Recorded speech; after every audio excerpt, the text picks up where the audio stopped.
जय हिंद। आज की क्लास में हम लोग इतिहास पाठ 3, 4, 5 और 6 से बिहार इंटरमीडिएट बोर्ड के द्वारा फाइनल एग्जाम में 2009 से लेकर 2022 तक जिन जिन लघु उत्तरीय और दीर्घ उत्तरीय प्रश्नों को पूछा गया है उस पर परिचर्चा करेंगे। तो आइए प्रारंभ करते हैं। मोस्ट वीवीआई अति महत्वपूर्ण प्रश्नोत्तर जो बिहार इंटरमीडिएट के द्वारा प्रतिवर्ष पूछा जाता है। सबसे पहला प्रश्न है, श्रीमद्भागवत गीता से आप क्या समझते हैं? श्रीमद्भागवत गीता से आप क्या समझते हैं? आपका उत्तर होगा, श्रीमद्भागवत गीता महाभारत का सबसे महत्वपूर्ण भाग है। यह हिंदू धर्म की सबसे पवित्र पुस्तक है, धर्म ग्रंथ है।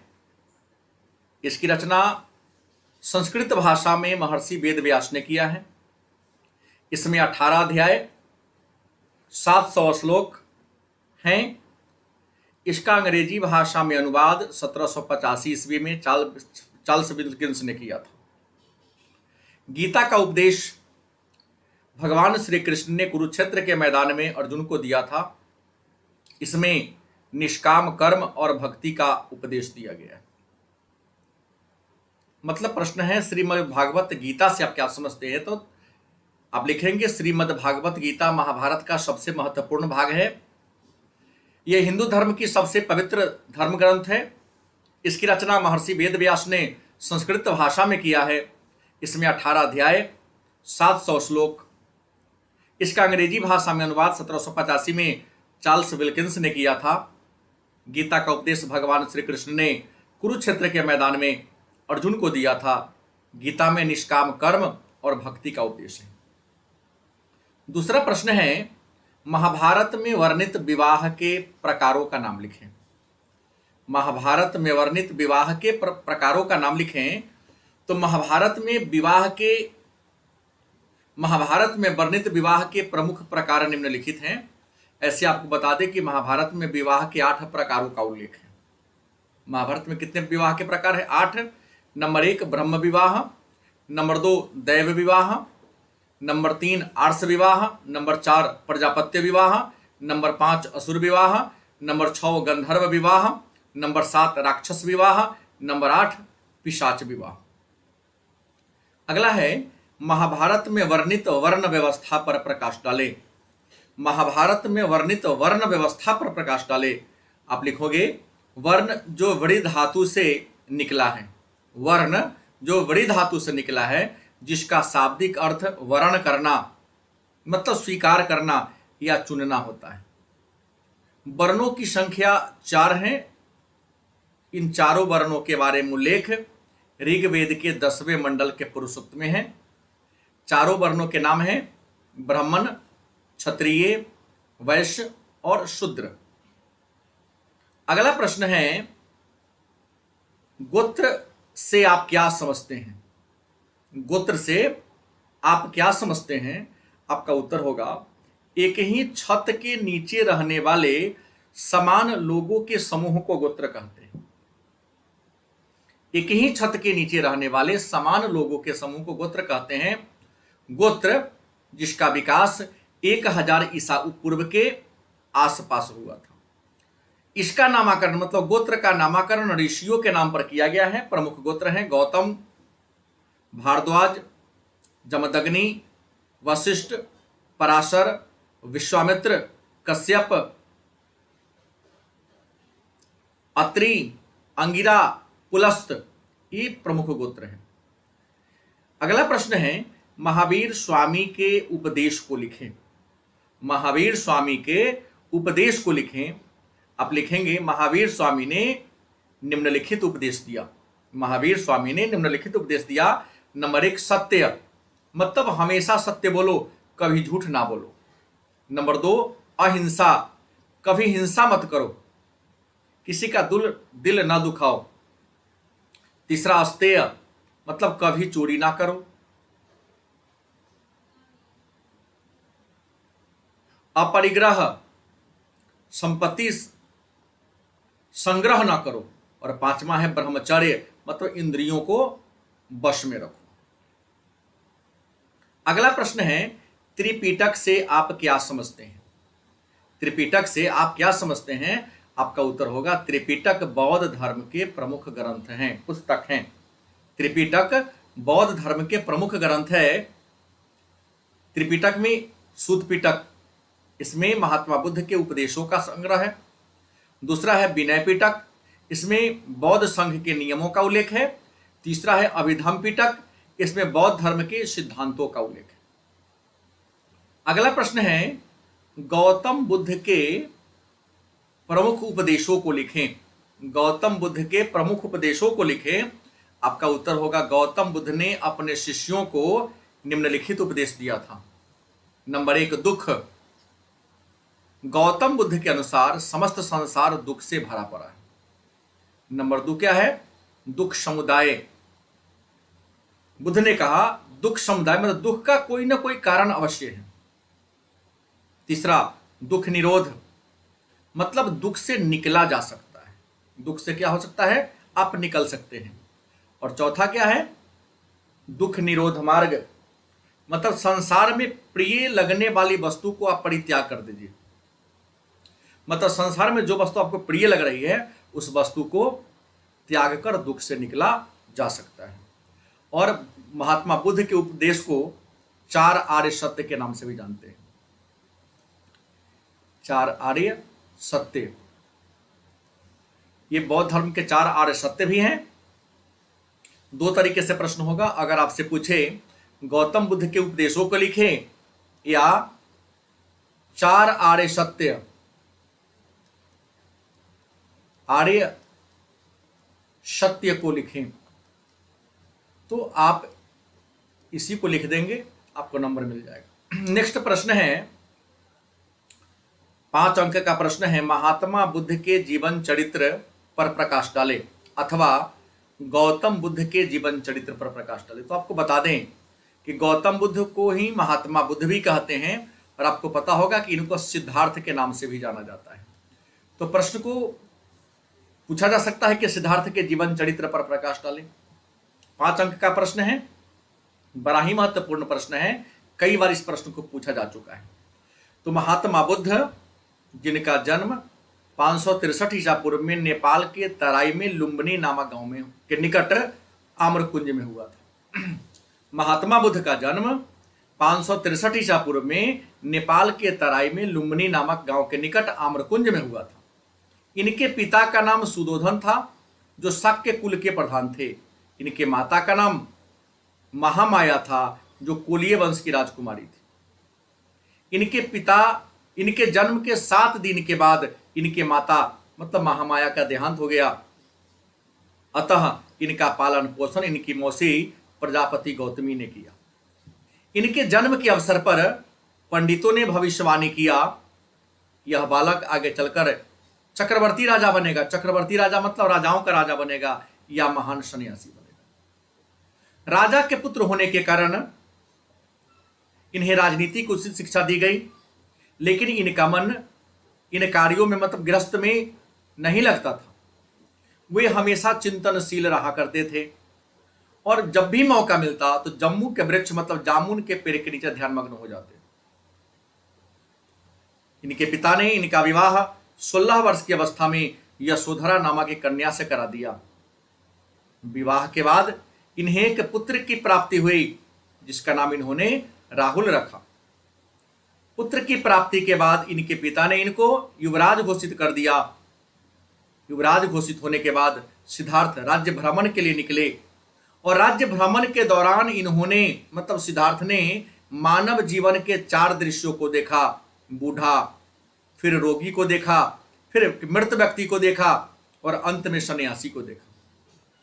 पहले 3 दृश्य मतलब बूढ़ा, रोगी और मृत, इन पहले 3 दृश्य को देखकर इनका मन दुख से बड़ा दुखी हुआ, लेकिन चौथे दृश्य को देखकर इनके मन में थोड़ी सी प्रसन्नता हुई और इनके मन में वैराग्य की भावना उत्पन्न हो गया। इन्होंने 29 वर्ष की अवस्था में अपने घर को त्याग दिया। घर त्यागने के बाद ज्ञान प्राप्ति के लिए सिद्धार्थ 6 वर्ष तक यत्र तत्र भटके और बोध गया में निरंजना नदी के किनारे पीपल वृक्ष के नीचे इन्हें परम ज्ञान की प्राप्ति हुई। ज्ञान प्राप्ति के बाद सिद्धार्थ बुद्ध, तथागत और प्रज्ञावान के नाम से प्रसिद्ध हुए या जाने गए। भारत के इतिहासकार इन्हें एशिया की रोशनी की उपाधि दिया। ज्ञान प्राप्ति के बाद उत्तर प्रदेश के सारनाथ में इन्होंने अपना पहला धार्मिक उपदेश दिया। धर्म प्रचार प्रसार करते हुए 483 ईसा पूर्व में उत्तर प्रदेश के देवरिया जिला के कुशीनगर में इन्होंने महानिर्वाण को प्राप्त किया। इनका अंतिम संस्कार मल्ल जनजाति के लोगों ने किया। तो ये 5 अंक का प्रश्न है और क्रमिक रूप से इस प्रश्न को पूछा गया है। दूसरा प्रश्न है, महावीर स्वामी के जीवन चरित्र पर प्रकाश डाले या वर्धमान महावीर के जीवन चरित्र पर प्रकाश डाले। तो याद रखेंगे, जिस वर्ष गौतम बुद्ध पूछा जाता है उस वर्ष महावीर स्वामी को नहीं पूछा जाता है, और जिस वर्ष महावीर स्वामी को पूछा जाता है उस वर्ष गौतम बुद्ध को नहीं। मतलब दोनों प्रश्न बारी बारी से पूछा जाता है, तो दोनों में से एक प्रश्न निश्चित तौर पर इस बार रहेगा। तो प्रश्न है, महावीर स्वामी जिसको वर्धमान महावीर कहते हैं, उनके जीवन चरित्र पर प्रकाश डालें। आप लिखेंगे, महावीर स्वामी जिनका जन्म 540 ईसा पूर्व में बिहार के वैशाली जिला के कुंडग्राम नामक गांव में हुआ था। इनके पिता का नाम सिद्धार्थ एवं माता का नाम त्रिशला था। इनका वास्तविक नाम वर्धमान था। इनके जन्म के 7 दिनों के बाद इनके माता का देहांत हो गया। इनके जन्म के अवसर पर पंडितों ने भविष्यवाणी किया, यह बालक या तो चक्रवर्ती राजा बनेगा, सम्राट बनेगा या महान सन्यासी बनेगा। जन्म के बाद इन्हें उचित शिक्षा दीक्षा दी गई, लेकिन इनका मन सामाजिक कार्यों में नहीं लगता था। वह हमेशा चिंतनशील रहा करते थे। अतः इनके पिता ने इनका विवाह यशोधा नामक एक लड़की से करा दिया। विवाह के बाद इन्हें पुत्री की प्राप्ति हुई, जिसका नाम इन्होंने अनुज्ञा प्रदर्शनी रखा, और जमाली नामक नौजवान से इन्होंने अपनी बेटी प्रदर्शनी का विवाह करा दिया। 30 वर्ष की अवस्था में इनके पिता की मृत्यु हो गई। पिता के मृत्यु के बाद अपने बड़े भाई नंदीवर्धन से आदेश लेकर गृह को त्याग दिया। ज्ञान की खोज में वर्धमान 12 वर्ष भटके और 42 वर्ष की अवस्था में राजगीर में ऋजुपालिका नदी के किनारे साल वृक्ष के नीचे इन्हें परम ज्ञान की प्राप्ति हुई। ज्ञान प्राप्ति के बाद ये कैवल्य या कैवलीन कहलाए। ज्ञान प्राप्ति के बाद राजगीर के विपुलचल की पहाड़ी पर इन्होंने अपना पहला उपदेश दिया और 72 वर्ष की अवस्था तक इन्होंने अपने धर्म का प्रचार प्रसार किया। 468 ईसा पूर्व में बिहार के नालंदा जिला के पावापुरी में इन्होंने निर्वाण को प्राप्त किया। इनका अंतिम संस्कार मल्ल जनजाति के लोगों ने किया। नेक्स्ट प्रश्न है, बौद्ध धर्म के पतन के कारणों को लिखें। बौद्ध धर्म के पतन के कारणों को लिखें। आप लिखेंगे, बौद्ध धर्म के पतन के प्रमुख कारण निम्नलिखित हैं। नंबर 1, बौद्ध धर्म का परिवर्तित स्वरूप। बौद्ध धर्म का परिवर्तित स्वरूप। महात्मा बुद्ध के मृत्यु के बाद बौद्ध धर्म में अनेक सारी जटिलताएं आ गई। महात्मा बुद्ध के मृत्यु के बाद बौद्ध धर्म में अनेक सारी जटिलताएं आ गई। बौद्ध धर्म में जादू टोना को बढ़ावा दिया जाने लगा। इस कारण धर्म का मूल स्वरूप बदल गया और धर्म का मूल स्वरूप बदलना पतन का जिम्मेवार कारण बना। दूसरा, संघ में भ्रष्टाचार का पनपना। बौद्ध संघ में भ्रष्टाचार का पनपना। महात्मा बुद्ध के मृत्यु के बाद बौद्ध विहार भ्रष्टाचार का केंद्र बन गया। बौद्ध भिक्षु भोग विलास में लिप्त हो गए। इस कारण साधारण जनता का उन पर से विश्वास उठने लगा, जो बौद्ध धर्म के पतन का कारण बना। तीसरा कारण, हिंदू धर्म में सुधार। बौद्ध धर्म के उन्नति को देखकर हिंदू धर्म के संतों ने अनेक सारे सुधार किए। उनके सुधार को देखते हुए आम आदमी पुनः बौद्ध धर्म को छोड़कर हिंदू धर्म को स्वीकार करने लगे और यह भी बौद्ध धर्म के पतन का कारण बना। चौथा कारण, बौद्ध संघ का विभाजन। महात्मा बुद्ध के मृत्यु के बाद बौद्ध धर्म महासांघिक, थेरवाद, हीनयान, महायान, वज्रयान आदि संप्रदायों में बंट गया। इस तरह बौद्ध संघ का विभाजन बौद्ध धर्म के पतन का कारण बना। पांचवा पॉइंट होगा राजकीय संरक्षण का अंत। बौद्ध भिक्षु के विलासी प्रवृत्ति को देखकर राजा महाराजाओं ने राजकीय संरक्षण देना क्या कर दिया, बंद कर दिया। राजकीय संरक्षण की समाप्ति के बाद बौद्ध धर्म का पतन का कारण बना। बौद्ध धर्म का अंतिम राजकीय संरक्षण पाल वंश के शासकों ने दिया। नेक्स्ट प्रश्न है दीन ए इलाही क्या है, या दीन ए इलाही से आप क्या समझते हैं। आप लिखेंगे दीन ए इलाही अकबर के द्वारा प्रारंभ किया गया एक नया धर्म था जो सुलह ए कुल अर्थात सबके लिए शांति के सिद्धांत पर आधारित था। वास्तव में यह कोई नया धर्म नहीं था, बल्कि सभी धर्म के अच्छी अच्छी बातों का संग्रह था, जिनका उद्देश्य सब में शांति मतलब आम जनता में शांति की स्थापना करना था। इस धर्म को स्वीकार करने वाला एकमात्र हिंदू बीरबल था। इस धर्म की शुरुआत 1581 में, कुछ विद्वान इसको 1582, तो 1581 या 1582 ईस्वी में दीन ए इलाही धर्म की शुरुआत की गई। इस धर्म की सबसे मुख्य बात यह थी कि इस धर्म को मानने वाले अपने जीवन काल में ही अपने मृत्यु का बोझ दे देते थे। लेकिन अकबर के मृत्यु के साथ ही दीन ए इलाही समाप्त हो गया। अगला प्रश्न है जमींदार कौन थे, मुगल व्यवस्था में उनकी क्या भूमिका थी। जमींदार कौन थे मुगल शासन व्यवस्था में या मुगल कृषि व्यवस्था में, उसकी क्या भूमिका थी। आप उत्तर लिखेंगे जमींदार अर्थात जमीन के मालिक। साधारण बोलचाल की भाषा में जमींदार अर्थात जमीन के मालिक। मुगलकालीन व्यवस्था में समाज में जमींदारों का स्थान बड़ा ही ऊंचा था। मुगलकालीन व्यवस्था में जमींदारों का ऊंचा स्थान था। यह प्रायः ऊंची जाति के थे। अबुल फजल के अनुसार जमींदार ब्राह्मण और राजपूत जाति के हुआ करते थे। मुगलकालीन व्यवस्था में जमींदार की भूमिका की बात करें तो जमींदार प्रायः धनी होते थे। कुछ जमींदार की अपनी निजी भूमि हुआ करती जिन्हें मिल्कियत कहा जाता था। दूसरा, जमींदार मजदूरों से जमीन पर दैनिक मजदूरी से काम करवाता था। तीसरा, जमींदार राज्य की ओर से अपने क्षेत्र में निवास करने वाले किसानों से कर वसूलता था।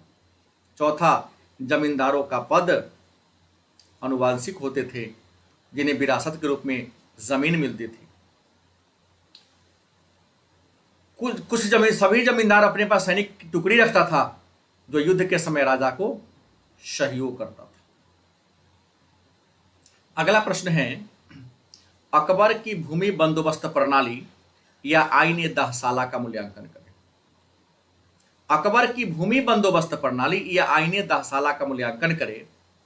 आप लिखेंगे आईन ए दहसाला मुगल बादशाह अकबर के द्वारा अपने वित्त मंत्री टोडरमल के सलाह से प्रारंभ की गई लगान की या भूमि बंदोबस्त की एक व्यवस्था थी। यह व्यवस्था समस्त भूमि को माप कराकर उपज के आधार पर लगान तय किया गया। मतलब इस व्यवस्था में समस्त भूमि को माप करा दिया गया और उसके उपरांत उस पर लगान तय किया गया।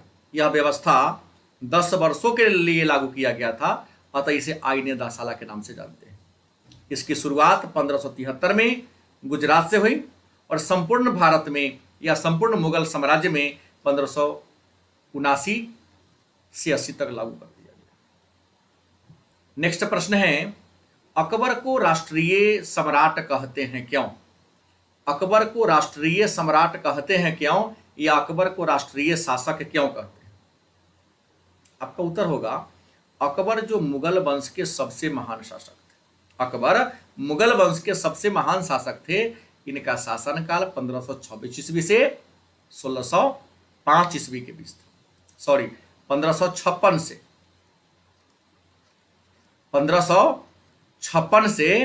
1605 ईस्वी के बीच इनका शासनकाल था। अकबर जो मुगल वंश के सबसे महान शासक थे, इनका शासनकाल 1556 से 1605 ईस्वी के बीच था। इनकी गणना भारत ही नहीं विश्व के महान शासकों में की जाती है।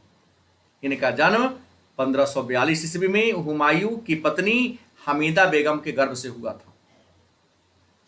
इनका राज्याभिषेक 14 फरवरी 1556 को पंजाब के गुरदासपुर जिला के कलानौर नामक स्थान पर हुआ था। अकबर विषम परिस्थिति के कारण पढ़ लिख न सका, लेकिन अकबर को राष्ट्रीय सम्राट कहा जाता है। इसके पीछे कुछ कारण हैं। नंबर 1, यह स्वयं मुस्लिम शासक होते हुए भी सभी धर्मों के साथ उदारता का व्यवहार किया। दूसरा, अपने दरबारियों के साथ कभी भी भेदभाव नहीं किया, उनकी योग्यता के अनुसार उनको पद पर बैठाया। तीसरा, इन्होंने 1562 में दास प्रथा को समाप्त कर दिया। 1563 में तीर्थ यात्रा कर गैर मुसलमानों को तीर्थ जाने पर टैक्स देना पड़ता था। अकबर ने 1563 में तीर्थ यात्रा कर को समाप्त कर दिया। 1564 में गैर मुसलमानों से लिया जाने वाला जजिया कर को समाप्त कर दिया। अपने दरबार में सभी धर्म के विद्वानों को आश्रय प्रदान किया। उनके वाद विवाद के लिए 1575 में इबादत खाना की स्थापना किया। इन्होंने समकालीन विद्वानों और विशेषज्ञों को अपने दरबार में आश्रय दिया, जिन्हें नवरत्न का दर्जा देकर सम्मानित किया। इन्हीं कारणों से विद्वान अकबर को राष्ट्रीय सम्राट कहते हैं। अगला प्रश्न है, मुगल काल में अभिवादन के प्रमुख तरीका कौन कौन था? मतलब मुगल काल में प्रणाम करने का तरीका कौन कौन था? तो मुगल काल में अभिवादन करने का प्रमुख तरीका था, नंबर 1, सजदा और पैबोश। क्या है? सजदा और पैबोश। आपको बता दें, सजदा का मतलब होता है घुटना के बल झुकना। सजदा का मतलब क्या होता है? घुटना के बल झुकना। और पैबोश का मतलब होता है पैर को चूमना। हालांकि इस परंपरा की शुरुआत सबसे पहले भारत में बलबन ने किया था। सजदा और पैबोश की परंपरा बलबन ने शुरू किया था, लेकिन मुगल शासकों में सबसे पहले किसने शुरू किया? अकबर ने किया। दूसरा था सजदा और जमीबोश। मतलब शाहजहां जब राजा बना तो प्रणाम करने के लिए सजदा मतलब घुटना के बल झुकना और पैबोश के जगह जमीबोश मतलब जमीन को चूमने की परंपरा शुरू कर दी। तीसरा है तीन तालीम। तीन तालीम में होता है कि हाथ के 3 उंगली को लेकर ऐसे सिर की ओर ऊपर उठाना, तीन तालीम कहलाता है। 4 तालीम में क्या होता है कि हाथ के 4 उंगली को माथे की ओर ले जाकर अपने सिर को झुकाना। और अंतिम जो तरीका था कोर्निश, इसमें क्या होता था? अपने हाथ को माथे पर सटाकर सिर को झुकाना पड़ता था। तो अकबर के काल में मुगल काल में अभिवादन के कुल 5 तरीके थे। अकबर ने शुरू किया था सजदा और पैबोश। शाहजहां ने सजदा और पैबोश की जगह सजदा और जमीबोश लाया। इसके अलावा 3 तालीम, 4 तालीम और कोर्निश, ये परंपराएं थी। नेक्स्ट प्रश्न है, अकबर के धार्मिक नीति पर प्रकाश डालें। बार बार इस प्रश्न को पूछा गया है। अकबर के धार्मिक नीति पर प्रकाश डालें। आप लिखेंगे, अकबर जो मुगल वंश के महान शासक थे या सबसे महान शासक थे। अकबर जो मुगल वंश के सबसे महान शासक थे, यह सुन्नी मुसलमान था, लेकिन इन्होंने धार्मिक असहिष्णुता की नीति अपनाई। धार्मिक असहिष्णुता की नीति अपनाई। अकबर ने अपने धार्मिक नीति के तहत कई कार्य किए, जैसे 1562 में युद्ध बंदियों को दास बनाने की प्रथा पर रोक लगा दिया। 1563 में तीर्थ यात्रा कर लेना बंद कर दिया। 1564 में जजिया कर को समाप्त कर दिया।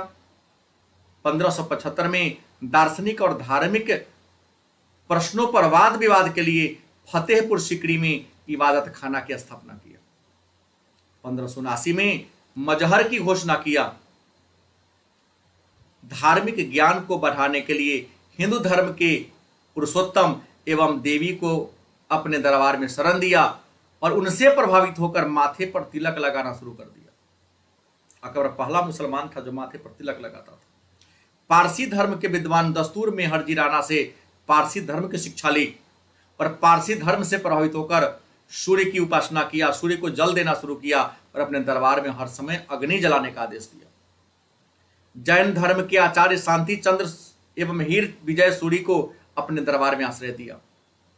सिख धर्म से प्रभावित होकर पंजाब का 1 वर्ष का भूमि कर माफ कर दिया। ईसाई धर्म से प्रभावित होकर आगरा और लाहौर में चर्च का निर्माण कराया। अगला प्रश्न है, मनसबदारी व्यवस्था से आप क्या समझते हैं, या मनसबदारी व्यवस्था की विशेषता को लिखें। मनसबदारी व्यवस्था की विशेषता को लिखें या मनसबदारी व्यवस्था से आप क्या समझते हैं।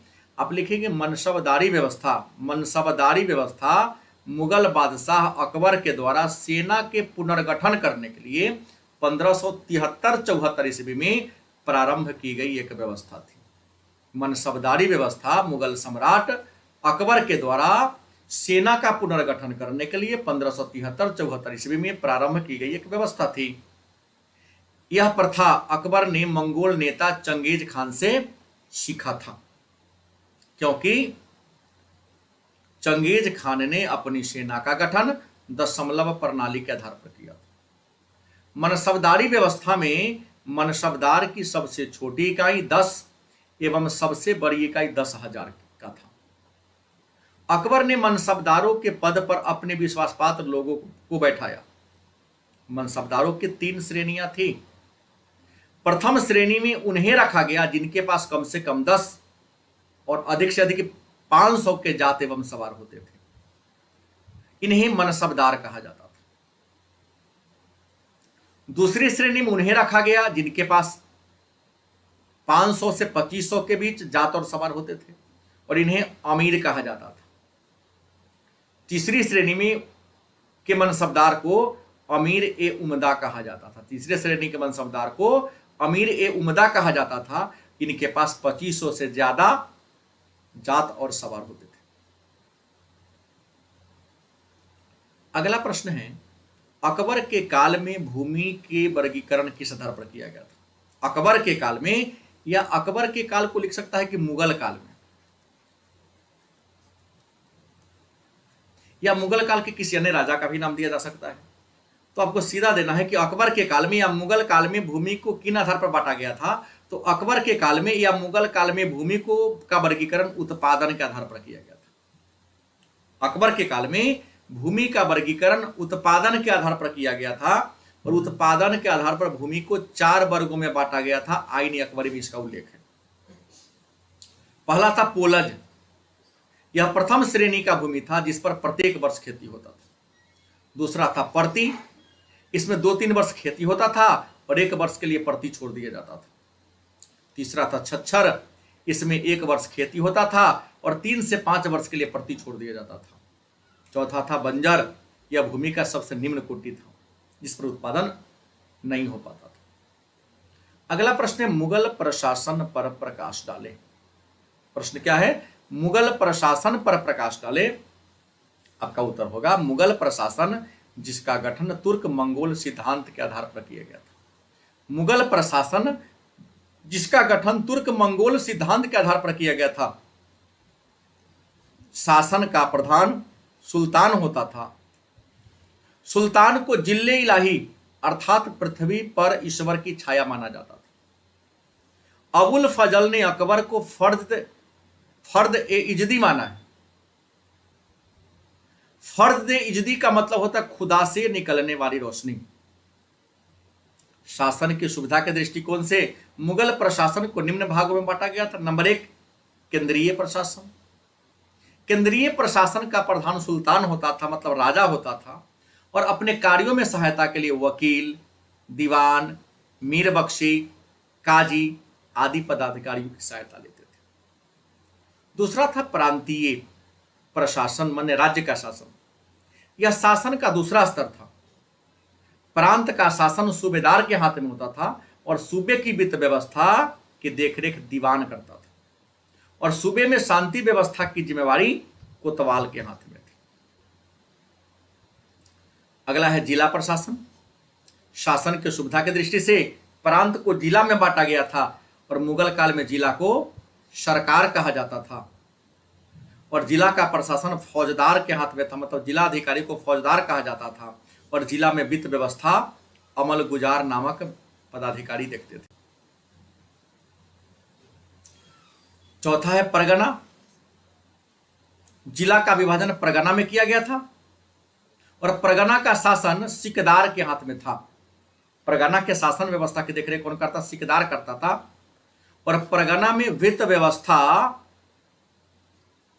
आमील नामक पदाधिकारी के हाथ में था। आमील नामक पदाधिकारी वित्त व्यवस्था को देखते थे। तो ये रहा इंटरमीडिएट परीक्षा 2023 के लिए इतिहास के पाठ 3, 4, 5 और 6 के महत्वपूर्ण प्रश्नोत्तर। और इन प्रश्नों को क्रमिक रूप से मेनी टाइम 2009 से लेकर 2022 तक पूछा गया है। तो आप सब निश्चित तौर पे इन सारे प्रश्नों को बार बार दोहराएं, क्योंकि बार बार सुनने से आपको यूं ही याद हो जाएगा। इसको रटने की जरूरत नहीं है, इसको बार बार सुनने की जरूरत है, क्योंकि अभी भी समय है आपके पास, 90 दिनों का समय आपके पास है। अगर बार बार इसको सुनते हैं तो निश्चित तौर पे 5 से 6 बार सुन लेने के बाद आपको याद हो जाएगा।